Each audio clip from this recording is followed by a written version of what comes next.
We're on the train on the way back from the Lake District and we're just reading through a newspaper article about Everest. Well, we were 16 at the time and we just sort of looked at each other and said, why not?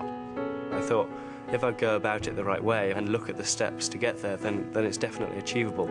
Everyone we spoke to just laughed in our face about this dream. People were just saying, it's never going to happen, guys, you know, you've got to wait at least another 10 years, then you might be ready to do it. We were using that negative influence as motivation, and ultimately climbing is about being roped together, and all the time you're trusting each other's lives. We were both aware that there was a 25% chance that one of us wouldn't come back. It's minus 40 degrees. You're constantly thinking that if I drop my glove, then I'm going to get frostbite and the chances are I'm going to pass away. You're walking up a ridge where it's a mile drop either side.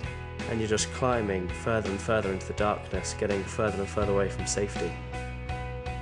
You're halfway up and you're gasping for breath and you think, how am I possibly going to make it to the top of this? And Rob just said, look, just remember why we're here. Think about our friends, our families, the team back at home who've put everything into it to get us here.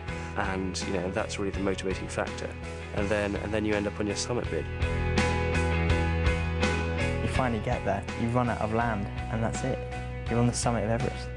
Clear skies all around, you could actually see the curvature of the earth, you know. Looking down everywhere below you is just the most phenomenal feeling. But at the same time, I was really, really worried because I knew in the back of my mind that 80% of the accidents happen on the way down. The most sobering thing for me was actually walking over the legs of a guy that had become friends with at base camp who died a few days earlier. And you question whether it's worth being there at all or not. You really have to be very alert, and I fell asleep several times on the way back down, but James kind of woke me up. I kept on having this image of my mind of one of the people that I'd seen that died, and I just kept on saying, I just don't want to end up like that.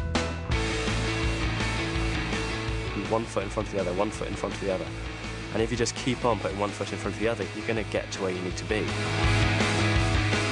And so for me, having two of us there worked really well. You know, we've got a great friendship, and it's so important in those kind of types of conditions. And now, pole to pole. The plan is to be the first people ever to travel from the North Pole to the South Pole entirely under human and natural power.